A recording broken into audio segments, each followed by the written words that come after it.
Incident है and please, ठीक है ना, कोटा का इंसिडेंट है। जैसा कि मैंने आपको बताया था, जिस कोचिंग में हम पढ़ते थे वहां पर ऐसे करके बैचेस थे क्लास 11th के, ठीक है। जैसा कि आप जानते हैं, अपनी स्टोरी में प्लॉट समझना बहुत जरूरी है। तो क्लास 11th के बैचेस थे PQRS, ठीक है। इसमें बैच थे दैट इज P1 से लेकर P9, इसमें थे सर Q1 से लेकर Q9, R1 से लेकर R9, शायद ही 9 तक थे या पता नहीं 12 तक थे, जहां तक मुझे याद है, और S1 से लेकर S9, है ना। तो बहुत सारे सर बैचेस बनते हैं क्लास 11th के, और यहां से शुरू होता है, इसकी तरफ बढ़ते जाओगे ये टॉपर्स का बैच होता है, समझ में।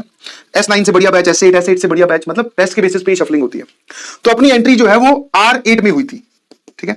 मतलब क्लास 10th के बाद में जब मैंने एग्जाम दिया, इसका एंट्रेंस टेस्ट होता है, बंसल क्लासेस का एंट्रेंस टेस्ट होता था उस टाइम पे, तो मैंने उसमें एंट्रेंस टेस्ट दिया, तो मेरा जो है वो एडमिशन R8 में हुआ, ठीक है। मतलब ये वाली लाइन छोड़ दो, इसके अंदर मेरे से आगे भी बहुत सारे बच्चे थे, ठीक है। जब क्लास 11 खत्म हुई तो मैं P7 में एक बार, हाँ P7 में था क्लास जब एंड हुई मेरी, मतलब जब ये पूरा क्लास 11 का सेशन, हाँ P7 में था क्लास जब एंड हुई मेरी, मतलब जब ये पूरा क्लास रीड करके मैं P7 तक पहुंच गया था।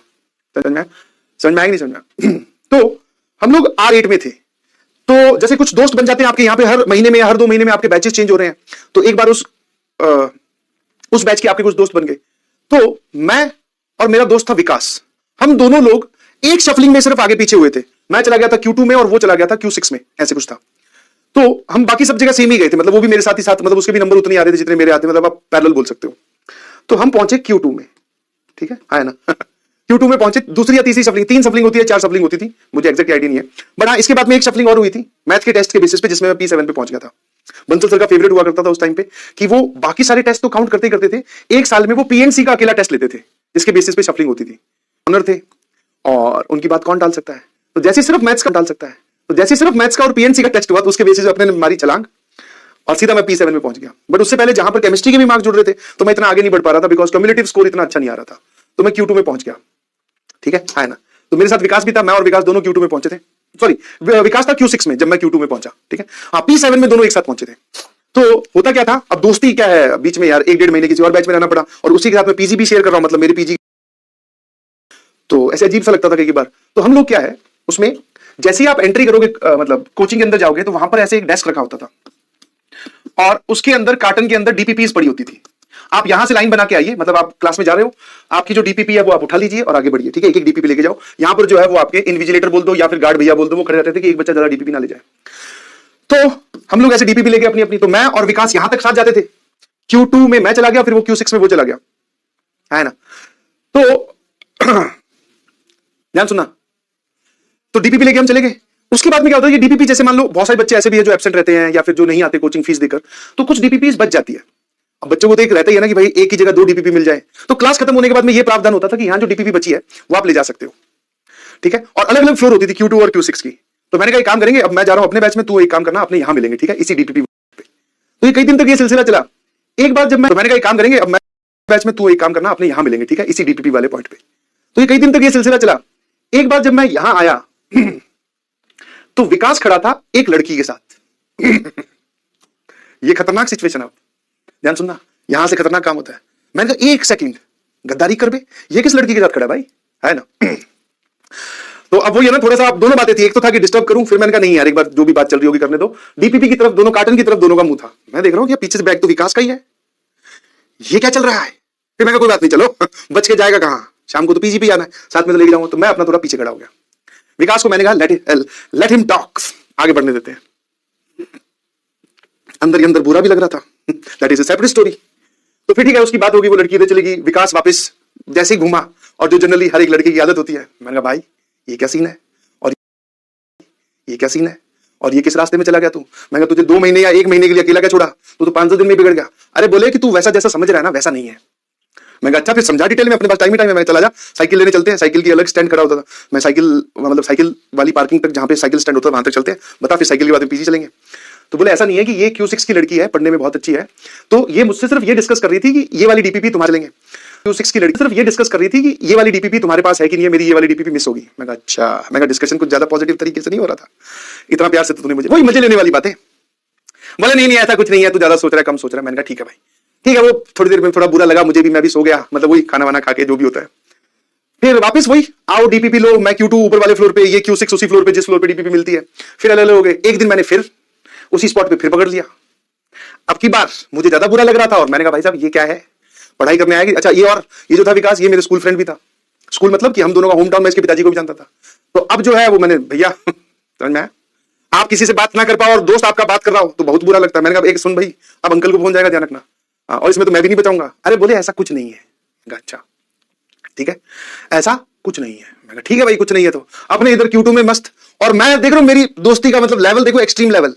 मैं किसी लड़के से भी बात नहीं कर रहा हूं।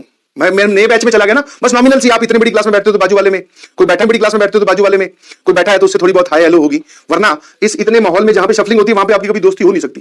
विकास के साथ दोस्ती इसलिए थी क्योंकि हम पुराने एक ही होम टाउन से थे, 10वीं तक एक साथ पढ़े हैं, एक ही स्कूल में, तो इस वजह से गहरी दोस्ती थी, वरना वो भी शायद कभी नहीं होती अगर मुझे कोटा में मिला होता। मैं जो है वो Q2 वाले लड़कों से भी बात नहीं कर रहा हूं, और ये Q6 में भाई साहब अलग गेम खेल रहा है। मैं भैया ये है, इसको तो रोकना पड़ेगा। और ये खेल काफी दिन तक चलता रहा, मुझे नहीं था पता था उसके दिमाग में क्या चल रहा है। कोटा में संडे वाले दिन है ना, टेस्ट देकर हम लोग क्रिकेट खेलते थे एक पार्क में, है ना, पिच बनी होती थी, क्रिकेट खेलते थे। और वहां पे जहां पे लोकोलाइट भी खेलते थे उसमें, और लोकोलाइट भी उसमें खेलते थे और हम भी क्रिकेट खेलते थे भाई। तो इस बार टेस्ट हुआ संडे वाले दिन, मैंने कहा क्रिकेट खेलने चलते हैं। क्रिकेट तो पक्का ये भाई जाना ही जाना है। ये भाई ने बोला कि तू चल मैं आता हूं। मैंने ठीक है, और वैसे भी टीम वीम बांटनी, तो मैंने टाइम से पहुंचते, तेरे को मैं बटवा लूंगा, तू आ जाना, कोई बात नहीं। मैं क्रिकेट खेलने लग गया, ये भाई साहब आया ही नहीं। फील्डिंग तो मैं कर रहा था, बट दिमाग में मुझे लग रहा था कि ये कहीं और फील्डिंग ना करने लग जाए। मैं क्या अब छोड़ के भी कैसे जाऊं, बीच में से जा नहीं सकते ना। जो लोग क्रिकेट खेलते हैं वो जानते हैं, एक बार आपको टीम में बांट लिया और आप अच्छे प्लेयर भी हो, ठीक ठाक खेल लेते हो, तो आप क्या बोल के जाओगे कि इसको ढूंढने, और ढूंढने जाओगे कहां। भाई साहब विकास गायब, और उसका तो चलो विकास हो रहा है, मेरा जो है वो अंदर आग लगी पड़ी। मैं कह यार ये तो लड़का बिगड़ गया और ये गलत रास्ते पे चल पड़ा है। कोई बात नहीं, मैं एक सच्चा दोस्त हूं, मैं इसको मोड़ के लाऊंगा वापस। शाम को भी भूल भाल के खेलने लगे, शाम को पहुंचे तो आगे पीजी में वहां बैठा। मैं कहा भाई ये क्या व्यवस्था है, कहां था। बोले कुछ नहीं है। मैं कहा कुछ नहीं, अपूर्वा ने कॉपी मंगवाई थी। मैं कहा ये अपूर्वा कौन है। बोले वही जिसके हाथ तू हर बार हमें पकड़ लेता है। मैं कहा अच्छा। मैं कहा नाम नूम तक बात पहुंच गई है। बोले एक ही बैच में पढ़ते तो नाम तो पता चल ही जाता है। मैं कहा अच्छा, मुझे तो एक भी लड़की का नाम नहीं पता, मेरी बैच में भी बहुत सारी पढ़ती है। मैं कहा तू ज्यादा ना हीरो ना बन और ये रास्ते सुधार ले। बोले नहीं, उसने सिर्फ एक कॉपी मंगाई थी, उसके नोट्स कंप्लीट नहीं है, वो बैच सफल हो गया है, उसका कुछ बैक। वहां पे ऐसा भी होता था भाई कि आप एक बैच से उठकर दूसरे में जा रहे हो तो हो सकता है उसमें कोई आपका कुछ मिस हो गया हो। तो वो ऐसा समझा रहा था मुझे कि उसका कुछ एक आधे चैप्टर का या एक लेक्चर का कुछ नोट्स का बैकलॉग है, तो वो उसको नोट्स कंप्लीट करने, इसलिए मैंने ठीक है चलो इतना भी सह लिया। मैं चलने दे, ठीक है भाई। अब ये जो है ये अपूर्वा जी के साथ दोस्ती, अब तो ऐसा होने लग गया था, मैं सेकंड, जब दो क्लासेस के बीच में 15 मिनट का ब्रेक होता था ना, सेकंड ऊपर वाली फ्लोर से नीचे वाली फ्लोर पे वापस आना भीड़ के बीच में और वापस अपनी क्लास में जाना, ये इंपॉसिबल टास्क है 15 मिनट का। मैं वो भी कर लेता था, मैं चेक करने की विकास क्या कर रहा है। बहुत ध्यान रखा मैंने, बहुत नजर रखी, ठीक है, हाँ है ना, ठीक है भाई। अब उसके बाद में सुनिएगा जरा।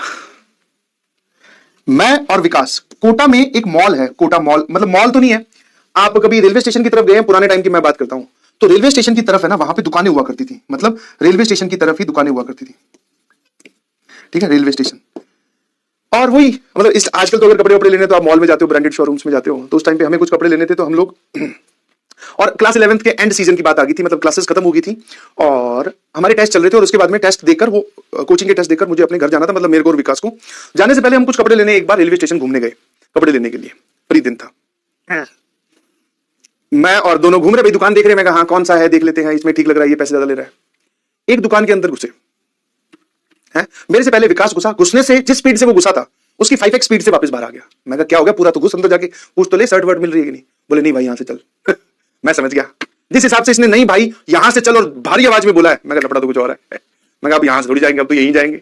तुम सोचो कि क्या हो रहा होगा उस दुकान में, उसने क्या देखा होगा, है ना।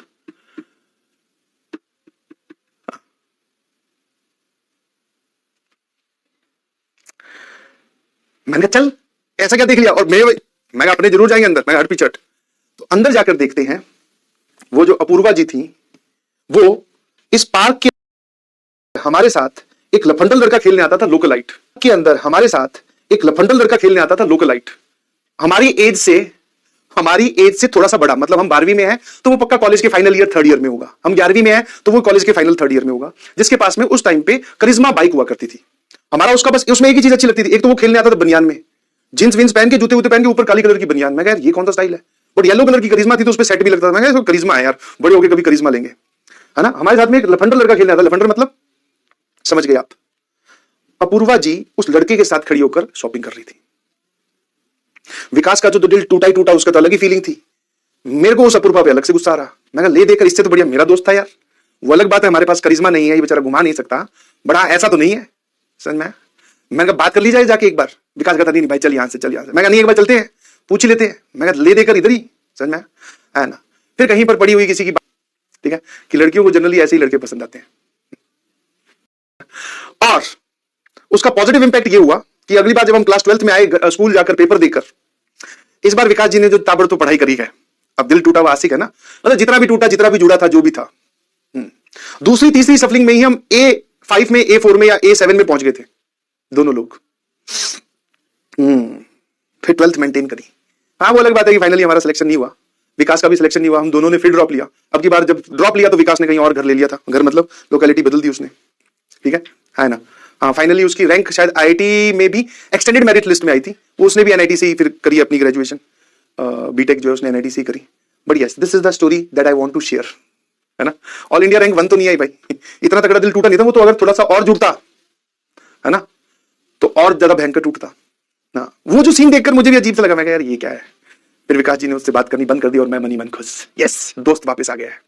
तो आप भी अपने आसपास कोई ऐसा अगर दोस्त फंस रहा है तो उसको वापस ला सकते हैं, ठीक है ना, ठीक है ना। विकास से बात करो, अरे नहीं भाई मरवाओगे क्या ठीक है ना। ऐसा होता है यार, बोले हम लड़के हैं ना, हमारे साथ ऐसा ही होता है। लड़कियों के भी कोई हार्ड फीलिंग नहीं है बेटा, जस्ट एक इंसिडेंट है, जस्ट एक स्टोरी है, किसी को जनरलाइज नहीं कर रहा हूं। आप लोग मस्त रहे, ठीक है ना। ठीक है, चलिए, थैंक यू।